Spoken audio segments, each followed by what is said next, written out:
નમસ્કાર. રાજકારણમાં જો અને તોની વાતો તો બહુ થતી હોય છે, પણ એની જગ્યા બહુ ઓછી હોય છે. પણ ક્યારેક કોઈક એક વ્યક્તિનો એક દાવો એ આપણને આખો ઇતિહાસ જ અલગ રીતે જોવા પર મજબૂર કરી દે છે.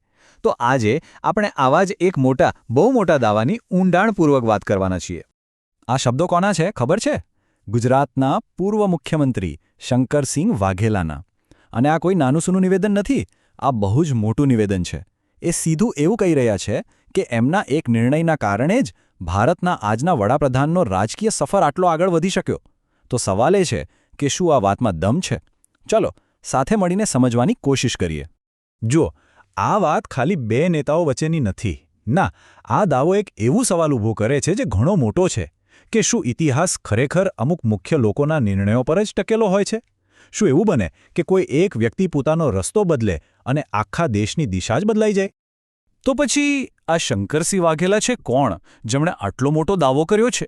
એમના ભૂતકાળને જો આપણે નહીં સમજીએ ને તો એમના આ દાવામાં કેટલો દમ છે એ પણ નહીં સમજાય. તો ચાલો એમની રાજકીય સફરની શરૂઆતથી જ વાત કરીએ. એક વાત બિલકુલ સાફ કરી લઈએ. શંકરસિંહ વાઘેલા કોઈ સાધારણ નેતા નહોતા. બિલકુલ નહીં.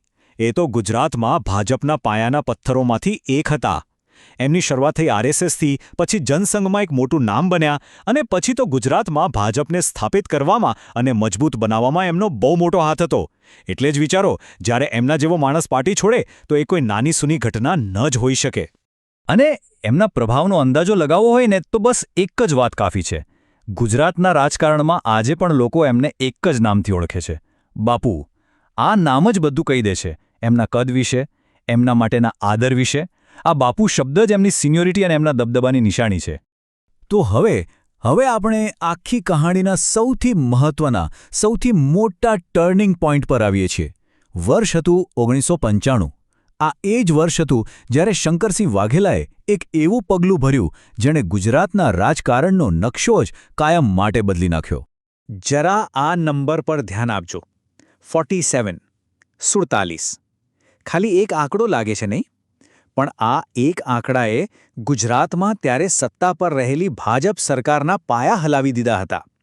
કારણ કે આ કોઈ નાનો મોટો ઝઘડો કે મતભેદ નહોતો. આ તો ખુલ્લેઆમ બળવો હતો. અને એને લીડ કોણ કરી રહ્યું હતું? શંકરસિંહ વાઘેલા. તો સવાલ એ છે કે આ બધું થયું કેવી રીતે?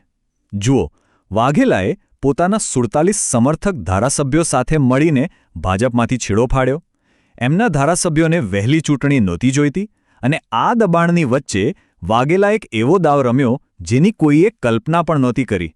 એમણે પોતાના સૌથી મોટા રાજકીય દુશ્મન એટલે કે કોંગ્રેસ પાર્ટી પાસેથી બહારથી ટેકો લીધો, સરકાર બનાવી અને પોતે ગુજરાતના મુખ્યમંત્રી બની ગયા.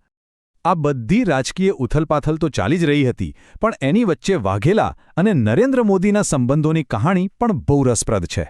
રાજકારણમાં તો બંને એકબીજાના કટ્ટર હરીફ, પણ અંગત જીવનમાં એમના સંબંધોની વાત જ કંઈક જુદી હતી. આ સંબંધ કેટલો ગૂંચવણભર્યો છે એ જુઓ. એક તરફ શંકરસિંહ વાઘેલા ગુજરાત મોડેલના અને દારૂબંધી જેવી નીતિઓના ખુલ્લા વિરોધી રહ્યા છે, બરાબર? અને બીજી જ તરફ જ્યારે વડાપ્રધાન મોદીના માતા હીરાબાનું નિધન થયું ત્યારે શંકરસિંહ વાઘેલા એમના અંતિમ સંસ્કરણમાં ખભે ખભો મિલાવીને ઊભા હતા. રાજકારણમાં દુશ્મની અને અંગત જીવનમાં મિત્રતા, આવું મિશ્રણ બહુ ઓછું જોવા મળે છે. તો ફરી પાછા આપણે એ જ મૂળ સવાલ પર આવીએ કે આખરે વાઘેલાએ આટલું મોટું, આટલું જોખમી પગલું ભર્યો કેમ? ખુદ વાઘેલાના કહેવા મુજબ આ સત્તાની ભૂખ તો નહોતી જ. તો પછી હતું શું? ચાલો એમના જ શબ્દોમાં સમજીએ. વાઘેલા પોતાના આ નિર્ણયને સીધો પોતાના સ્વભાવ અને પોતાના મૂળ સાથે જોડે છે. એ કહે છે, હું રાજપૂત છું, ક્ષત્રિય છું, હું ખોટું સમાધાન કરી જ ન શકું, એ મારા ડીએનએમાં જ નથી. મતલબ કે એમના માટે આ કોઈ રાજકીય ચાલ નહોતી, આ તો એમના અસ્તિત્વનો, એમની ઓળખનો સવાલ હતો.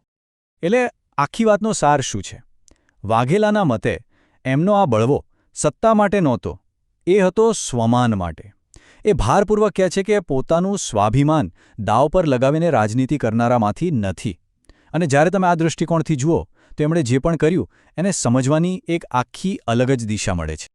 તો આ બધું સમજ્યા પછી આપણે ફરીથી એ જ મોટા સવાલ પર આવીએ છીએ જેની સાથે આપણે શરૂઆત કરી હતી.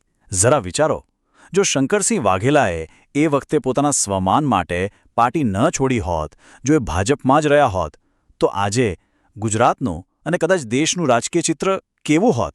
અને જુઓ, વાઘેલાના દાવાનો જે પાયો છે ને એ આ જ હકીકતમાં છે કે જ્યારે એમના જેવો એક મોટો કદાવર નેતા પાર્ટીમાંથી નીકળી જાય ત્યારે શું થાય?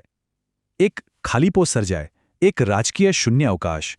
અને કુદરતનો નિયમ છે કે ખાલીપો હંમેશા ભરાય છે.